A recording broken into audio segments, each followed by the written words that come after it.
I want to uh, again take a minute before I get to my prepared remarks and just thank you again for getting us through the last process. You and Ranking Member Granger working together, I think, were critical to that. I think this committee took the leadership role, quite frankly, in pushing the process forward, and nobody did that more than you. And I'm glad to see it starting a little bit earlier this year, and everybody's worked together. So I'll make a commitment to once again try to work with you and make sure that we get this budget done, hopefully within the fiscal year, but if not, certainly within the calendar year. I think it'd be a huge mistake for this budget to go into next year, and that's something we should all want to avoid. That's not fair to the administration. It slows them up in terms of making important decisions. It's not fair to the next Congress. They shouldn't have to vote on appropriations bills that they were not here to be part of. So I take considerable pride in the fact that for 7 years in a row, you and I have managed to get this bill across the line. Didn't matter who was chairman, didn't matter who was ranking member, didn't matter which party controlled Congress, it didn't matter what the administration was. We've gotten it done under every conceivable scenario, and I would certainly like to make it 8 in a row. And I want to thank you for being such a good negotiating partner and such a good leader for this full committee in terms of us forcing our sometimes slower moving Senate colleagues to actually do the work that they were elected to do. Mr. Secretary, it is very good to see you this morning, and we don't always agree, but I always find you agreeable and professional and particularly accessible to this committee, and I appreciate that very much.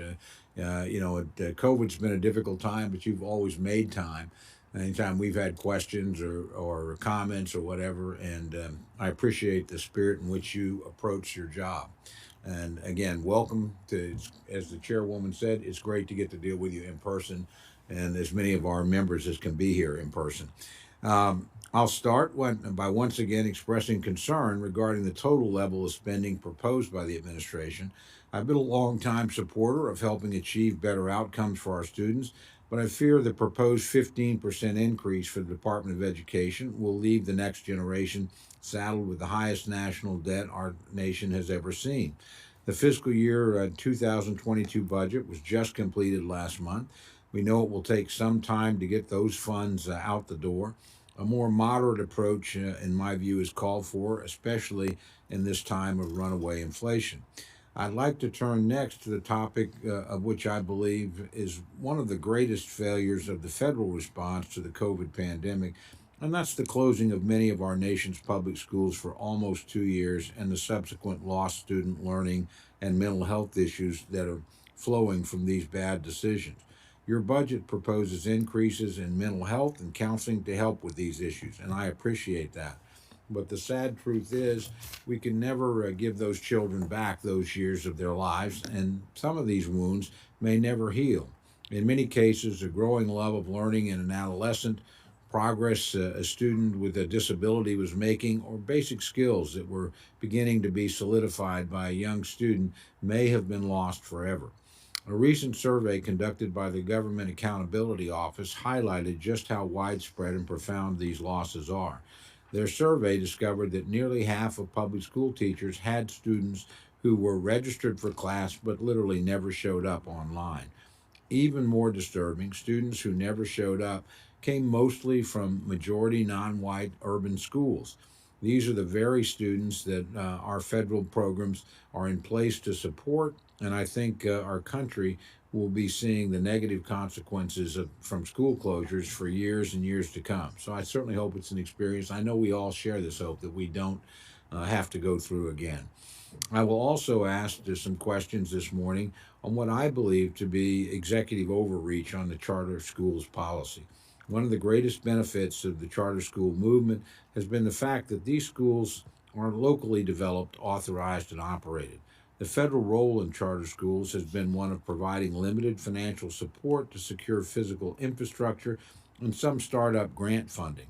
But the Department of Education is not a national school board or a national chartering authority. I agree with the 18 Republican governors who have recently called for your department to pull back proposed regulations that would, as they say, quote, impose a top-down, one-size-fits-all approach and undermine the authority of parents to choose the educational options best suited for their child, unquote.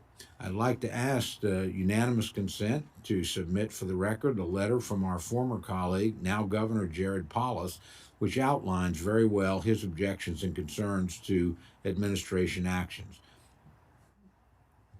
Is that all right? Thank you very much, Madam Chair.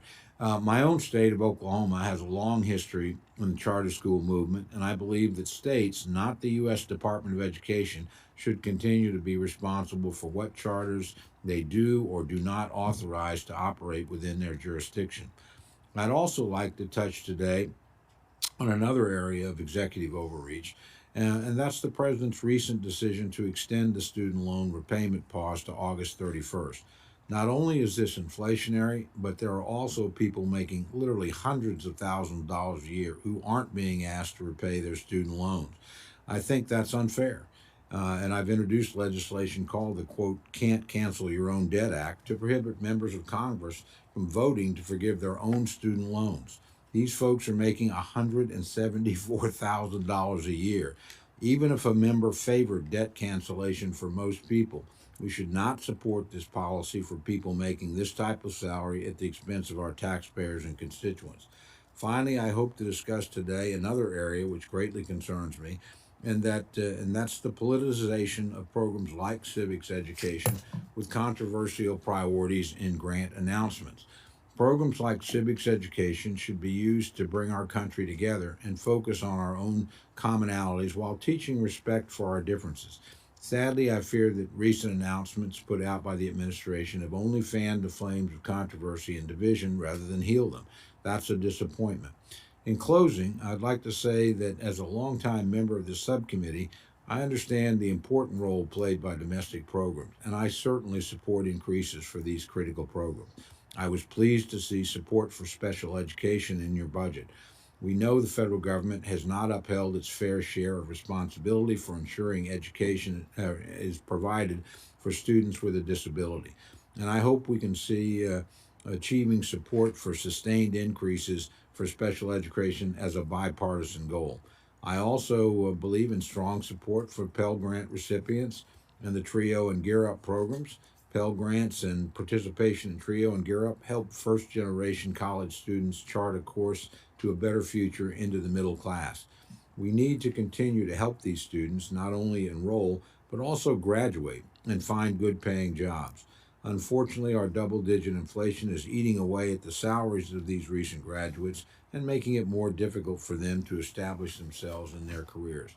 I also believe that we should do more to help underserved populations in underperforming schools. I support programs to strengthen our teachers and school leaders, and I support the Title I program. But I also question whether simply dumping billions of dollars into the program without careful planning is the best way to help undo the damage caused by 2 years of school closure.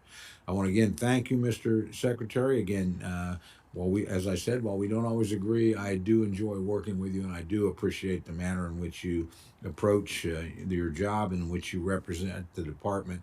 I yield back the balance of my time, Madam Chair.